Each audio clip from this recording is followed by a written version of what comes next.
When a man has a coughing fit, no one expects a tumor to pop out of his mouth. We travel back to the Civil War to take a look at a time when soldiers may have been blessed by an angel. And then we take a look at a bizarre story involving a shepherd, his family, and a murder hiding in the woods. Is the murderer Bigfoot or something far more sinister? Today on Dead Rabbit Radio.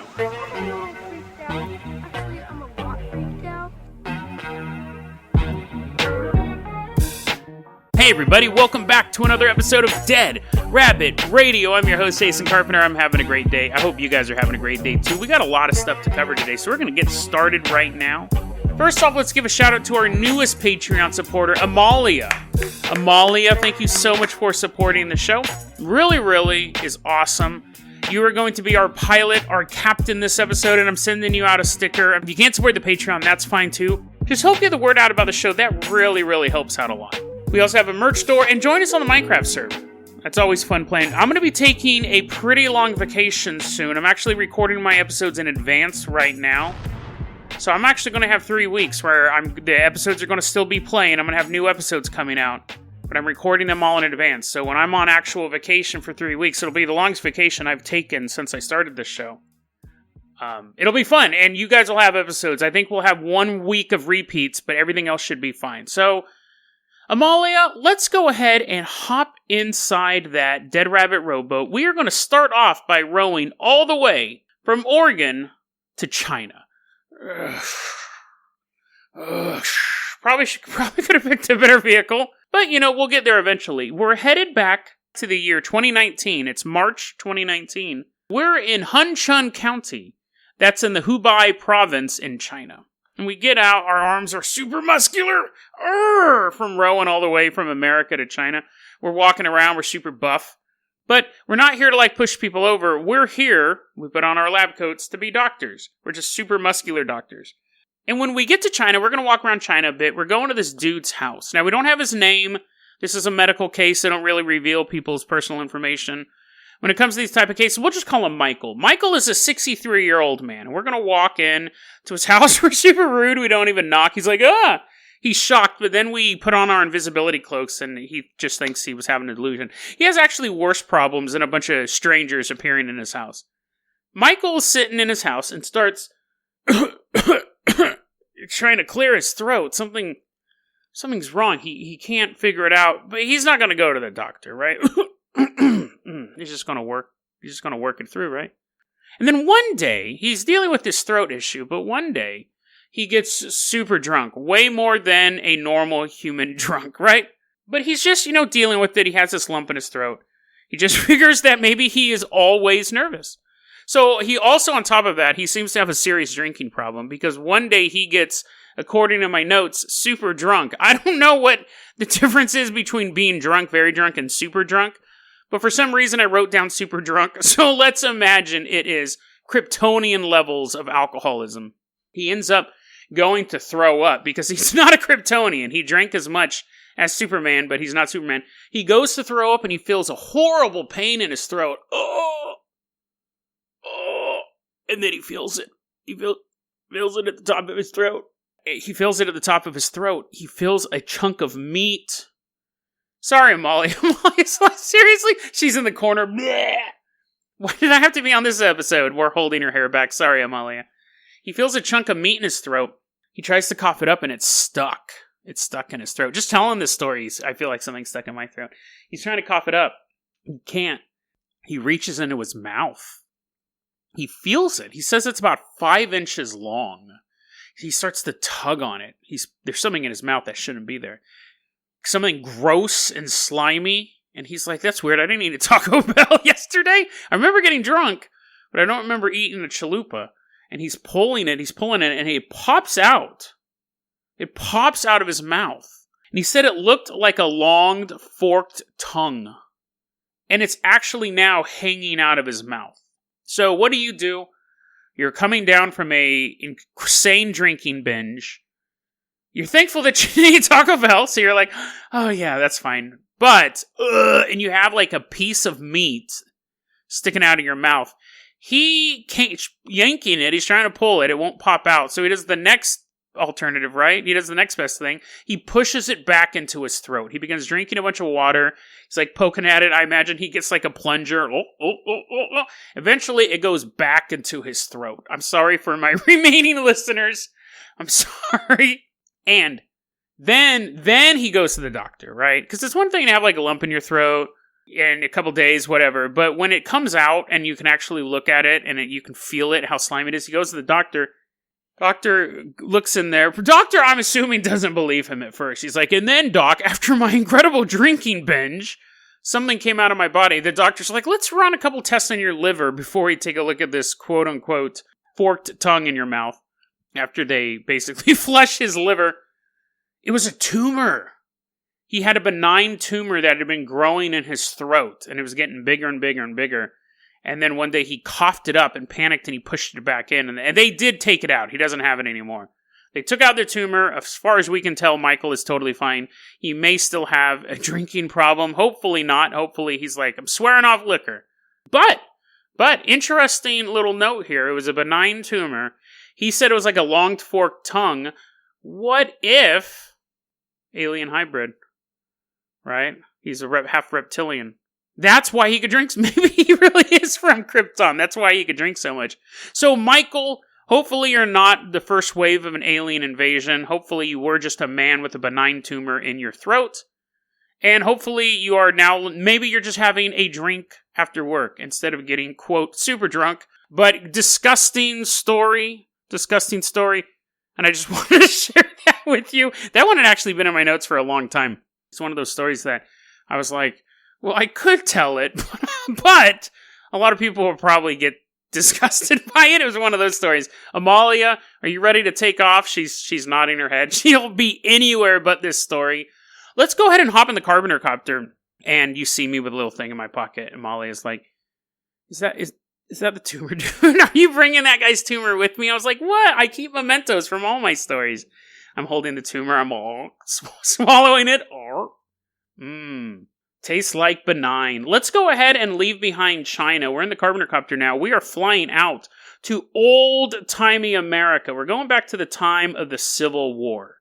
You know, it's funny, when I first started doing this podcast, if you had told me I would do a lot of Civil War stories and a lot of Bigfoot stories, I'd been like, nah. But it turns out that's the case, right? So as we're flying out over the Civil War, we're flying specifically over to Shiloh, Tennessee.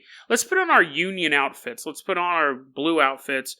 Put our little hats on, because we're going to join the Union in this fight against the Confederacy. Helicopters flying. It morphs now. It's like grayscale, and it looks like an old-timey helicopter. It looks like a heliotrope, or whatever you used to call them. It looks like one of the Da Vinci's machines.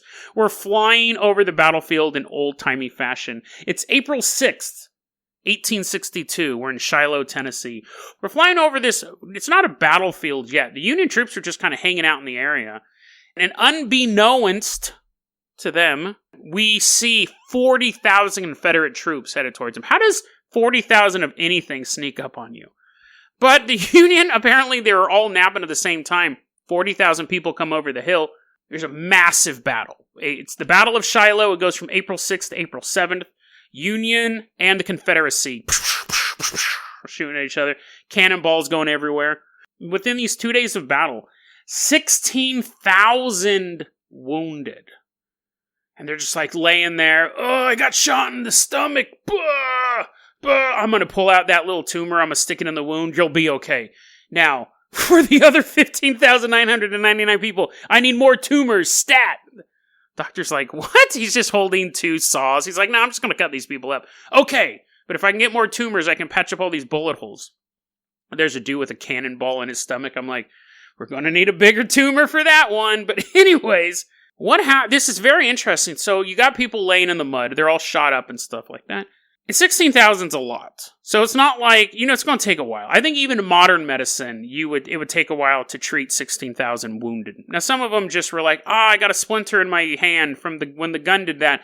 Some of them were grievously wounded. Some of them were like blown up and had like missing limbs. And other people were just like, I drank too much sarsaparilla and it's making me gassy. I'm just going to lay down in this mud for a while. So you had a whole gamut of injuries. But what happened was they were treating people that first night, right? This battle starts on April 6th, and then the sun sets, and you have people who were shot were just kind of laying in the mud, laying all over the battlefield. And it takes time to get to these people, but some of the people were laying in the mud, and they're bleeding, they're trying to hold their blood, they're trying to hold their body parts in, and they look, and the ground is glowing around them. They're like, what in tarnation is this? And then they notice that their wounds are glowing too.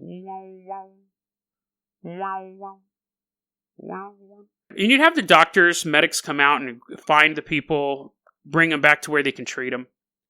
And the doctors are also seeing these people with glowing wounds. And they started to notice something. There's 16,000 people dead. The people who had glowing wounds, they survived. For one, they were more likely to survive. If they did survive, they healed faster. And there was no gangrene, which really is what got you back then. The bullet, the little metal fragment going through your body, that will kill you. But if it doesn't kill you instantly, a lot of time it was the gangrene, it was the infection. These people who were glowing didn't get gangrene. They survived. They tended to survive better, and they healed really quickly. But not everyone was glowing in the battlefield. That would suck if you're laying there and you're not glowing. Everyone else around you is glowing, and you're like, oh, I feel left out. They're all making fun of you. They're all dead guy, dead guy. You're like, oh, you're right, I am dead. Now, this was like an old Civil War story. They called it Angel's Glow. And no one really knew what to make of it. It was written down in the contemporary accounts of the time. Battle of Shiloh, a couple soldiers were glowing. It was just like they didn't really know how to classify it. Was it like a fairy tale? Was it a folk legend? Who knows? In 2001, two teens in the area decided to do this experiment. Billy Martin and John Curtis decide to look into this old-timey case. What was this? Was this real? Was it a miracle? What was it? What they did was they took a bunch of samples of the soil around the battlefield of Shiloh. What happened? It turns out to be a real thing, but it needed to have certain things going on. One, it was really cold. It was April 6th and April 7th. It was really cold that time of year. So a lot of them got hypothermia, which just slowed down disease overall. But in the soil of Shiloh, there is actually a bioluminescent bacteria that's attached to flatworms, which are all over that area. When the bacteria got into the wound, it basically stabilized it. It allowed no gangrene to go there. So you needed not only the really, really cold weather, but you also needed this bacteria present. And there was just the flatworms all over the dirt, and they probably got tired of the war going on. They're like, what? It's flat. I mean, a cannonball's going to roll over it and going to make it more flat. They probably didn't care either way. That, and they're not super sentient. But the idea is you needed the super cold temperature and the bacteria, the bioluminescent bacteria that's attached to the flatworms. With both of those elements together, depending on where you were at in that battlefield, depended on whether or not you got enough of that glowing bacteria in your wounds to save your life. It would be a thing like if you were laying there and you saw your buddies glowing, you may want to scoop up some mud and rub it all over your wound. I wouldn't necessarily recommend that in all cases, but it turns out that there actually is a scientific reasoning for why these soldiers weren't dying of normally fatal wounds. They just happened to get shot in the right spot.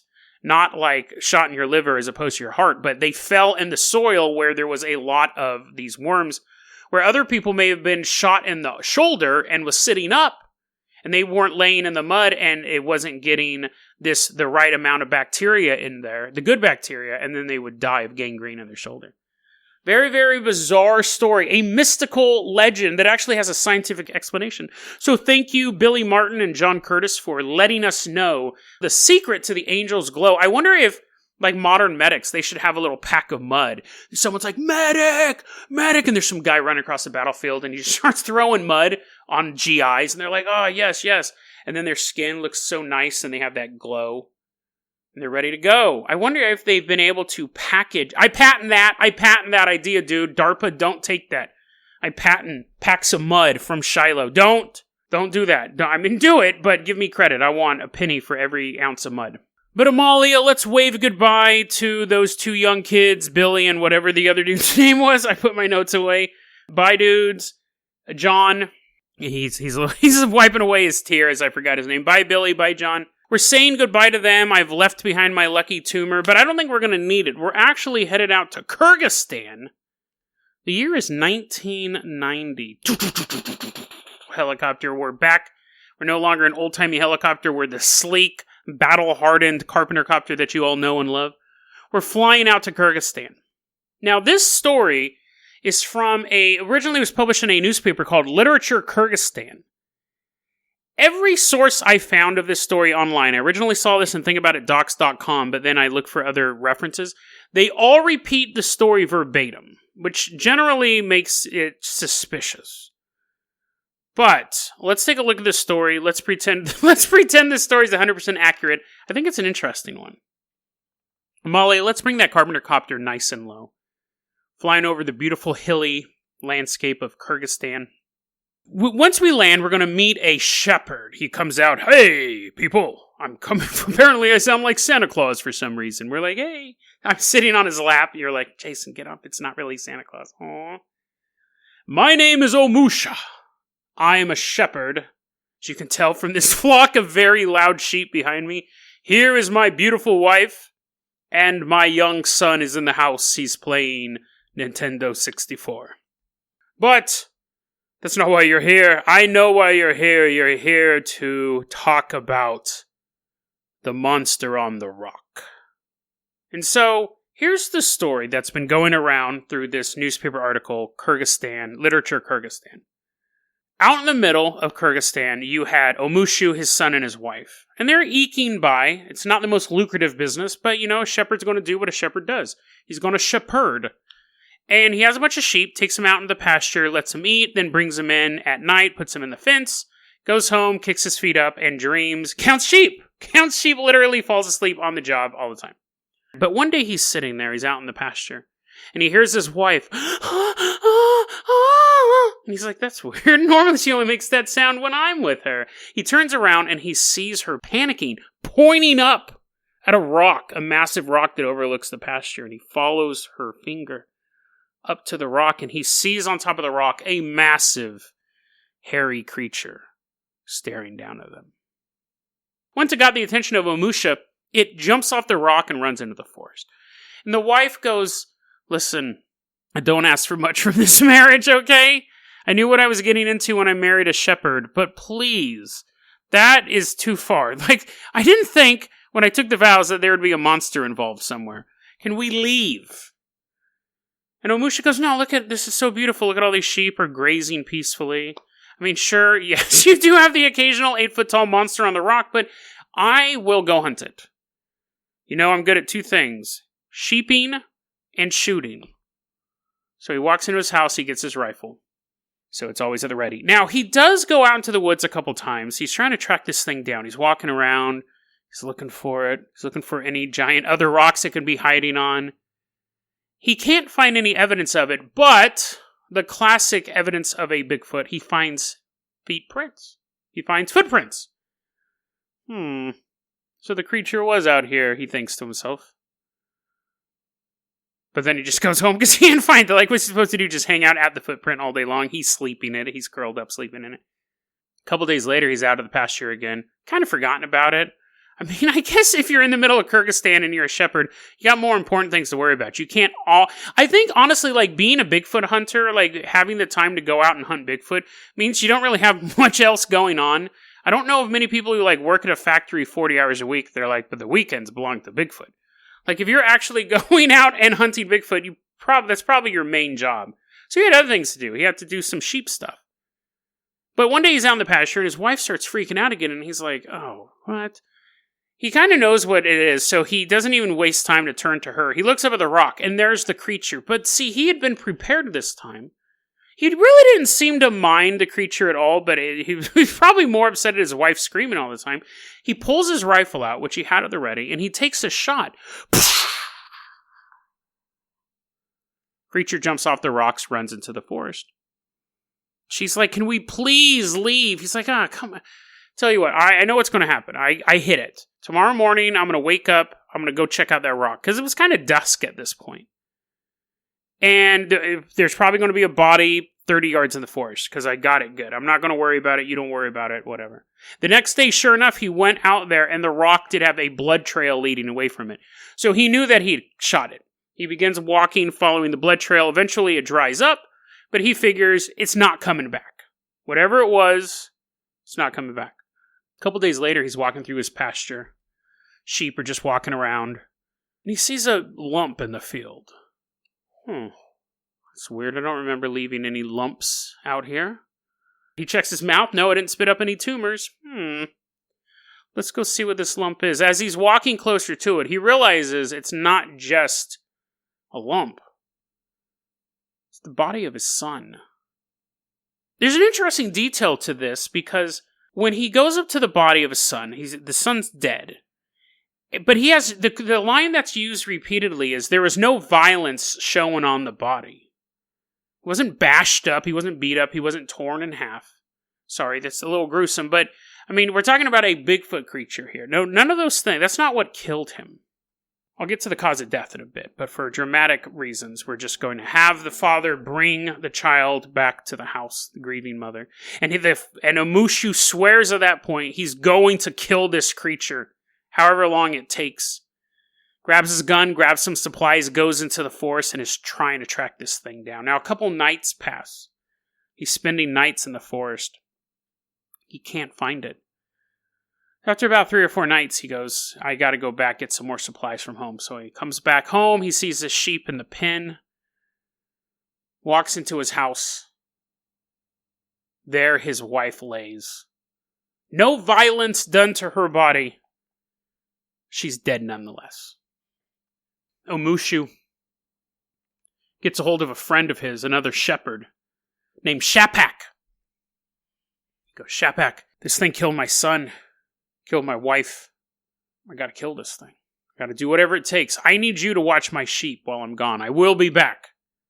I will be back. Shapak's like, sure, dude, no problem. Omushu grabs his gun, grabs his gear, goes off into the forest. And Shapak does honor this debt. Stays in the house, watches over the sheep. And one morning, Shapak wakes up, get ready to do his thing, go tend those sheep. The sheep are agitated, making a lot of noise. Blah, blah, the sheep go. Blah. You won't believe that was me. That was not a sound effect machine. Blah. Anyways, Shapak goes, whoa, those sheep sound incredibly realistic. He sees they're agitated, they're in their pen. He opens the gate, he walks in. And there, in the middle of all the sheep, lies the body of Omushu. No violence done upon his body. But he is very clearly dead. And that's where the story ends. And the story is set up to be that this creature, this Bigfoot creature, is killing this family one by one. There's a very interesting detail I left out of this. First off, before I get to that detail, I think we should be... It's very, very, very rare we come across a story of a Bigfoot killing somebody. We've done stories where people have found bodies in areas where there have been Bigfoot activity. But it's very rare when we find a story where Bigfoot actually is assaulting people. We had this story with a guy who went into the other dimension and there was a Bigfoot-type creature waiting there for him, and it said, "Gotcha." That was an old episode. That one was really good. I don't remember what episode that was. It might have been Interdimensional Bigfoot, but we have that one. We have the one about all the Bigfoot sightings in the Southwest, American Southwest, where you had like the Speedway monster was out there. And you had bodies being found. You had, because at this point, the Spaniards and the indigenous people had stayed out of a certain region. And as more Europeans were showing up, they were getting horribly mangled down there. But you had Bigfoot sightings and then these bodies. As far as I can remember, and you guys know this show more than I do, honestly, I can't recall a time that we've actually had a Bigfoot kill somebody, or even really assault somebody. We've had Bigfoot sightings and then people die, and I could be wrong. We may have covered that, but even if I have covered it, it's extremely rare. And here we would have a case over a period of time of a Bigfoot creature showing up repeatedly and taking out a family one by one. So that in and of itself is rare. But this is what makes this story super interesting. Here's the detail I left out. The way that they died. The father, the mother, and the son were all found dead. No violence done upon their body is the phrase used. 2 puncture marks in their neck. Blood dripping out of the puncture marks. That's not a Bigfoot kill. What are Bigfoots known for? Their size, their strength. People say when they hear these things, it sounds like trees rending in the pitch black night. It's massive creatures. They've been known to throw rocks. Puncture marks in the neck. Obviously, that makes you think of a vampire. If you got attacked by a Bigfoot, I don't think there's much left of you. I think a Bigfoot attack would be similar to a gorilla attack. You're lucky if you keep your genitals in your face. That's the first thing they would go for, just as an ape-like species. Now, Bigfoot is, me not want to grab genitals. But in a fight response, as a human, when we fight, we go to disable generally. We're punching for the face, we're punching for the head. And if it's really bad, you're punching for the neck. But, if you're in a real bad fight, you're going to grab the genitals, you're going to go to put out an eye. Like, if it's death, if you lose this fight, you're going to die. You're going to try to do some real damage to them. Grab the balls and twist. Apes, that is their default thing. Apes aren't going to stand up and box you, right? They're just going to start ripping you apart, ripping humans apart. They rip off your face, they pull off your genitals. You think a Bigfoot would at least have some of those instincts as well. If he was going to attack you, it could literally just pull limbs off. But whatever case you do, definitely don't think of it being a stealth attack, an attack with no damage to the body. Those stories that I told where they found the people in the American Southwest, they were horribly mutilated bodies that they were finding in the brush. Nothing like, it looked like Lestat took him in the night. Looks like his last moments were both terror and ecstasy. No, their spines were broken. They were being killed supposedly by Bigfoot. So these don't really seem like Bigfoot attacks. So I have a hypothesis, and I think this might be going out there, but we've covered a lot of weird Bigfoot stuff. Let's put this into another perspective. Bigfoot was not the adversary in this story. Despite the fact that he was being hunted, despite the fact that he was shot. Oh, me only want to save family, but bullet wound through liver make that difficult. Wandering through the woods. What if it was there to protect that family from a vampire? It wasn't he didn't escalate it when he shot Bigfoot. He didn't escalate it so the Bigfoot came back to kill his family. The fact that he shot Bigfoot made it impossible for him to save Omusha's son. Far-fetched? Absolutely, right? Absolutely far-fetched. But it actually, if this story is true, right? It could totally be made up. If this story is true, it most likely is made up. But if the story is true, these definitely aren't the hallmarks of a Bigfoot kill. Or an ape kill. Or the kill of someone who's 8 feet tall and 800 pounds. It's the attack pattern of a vampire. If you get killed in your sleep, you don't go, Michael Myers must have done it. Like, you have certain rules with this stuff. What if there was a vampire watching over that herd? And actually, a vampire would make sense as well, because it could feed off the sheep. That's why it would be in a pasture area to begin with. Remember, none of these people were seen to be killed. Their bodies were discovered the next day, as if the attacks took place at night. Bigfoot's not there killing these people. Bigfoot's trying to save this group of shepherds from this vampire. And it failed, because it was being hunted, it was being pursued. Interesting story, an interesting piece of the lore, because it would actually add another wrinkle to the story of Bigfoot. The reason why Bigfoot is always out there, always hidden, isn't trying to hide from us, but it's trying to sneak up on the things that are actually trying to take us out. It would add a whole other layer to the idea of high strangeness. That's where we usually see Bigfoot and UFO and ghosts and stuff like that. Generally in a similar area. Where you see one, you tend to see the other. It's possible that Bigfoot is there to protect us from those other crazy things. He's not a furry foe. He's not an elusive enemy. He's a protector. But we treat him as something that we can either hunt, chase, capture, or kill. When we should just be in like, you do you, because I know you got my back. Do we have an ally in the war against darkness?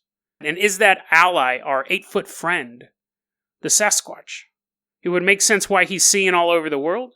It would make sense why he's so powerful. Because there's no way a vampire could bite through a Bigfoot's neck. I can't believe I said that sentence out loud, but you know what I mean? It would be built for combat. Plus, it would have the skills of disappearing on command, of being incredibly elusive. It does fly. Bigfoots have been sighted flying UFOs as well. The world of the weird, a lot of times we try to contain it by going, this is a ghost sighting, this is a UFO sighting, this is a Bigfoot sighting. It may all be connected, and there may be battle lines drawn. And Bigfoot may be on our side. At the end of the day, it may come down between humanity and Bigfoot versus the forces of evil, the demons and the darkness and the plagues of humanity. We'll be standing there side by side with our furry friend. But if we keep hunting him, if we keep pursuing him, he may not be there when we need him the most. He may not be there as those fangs dig into our neck. DeadRabbitRadio@gmail.com is going to be our email address. You can also hit us up at Facebook.com/DeadRabbitRadio. Twitter is @DeadRabbitRadio. Dead Rabbit Radio is the daily paranormal conspiracy and true crime podcast. You don't have to listen to it every day, but I'm glad you listened to it today. Have a great one, guys.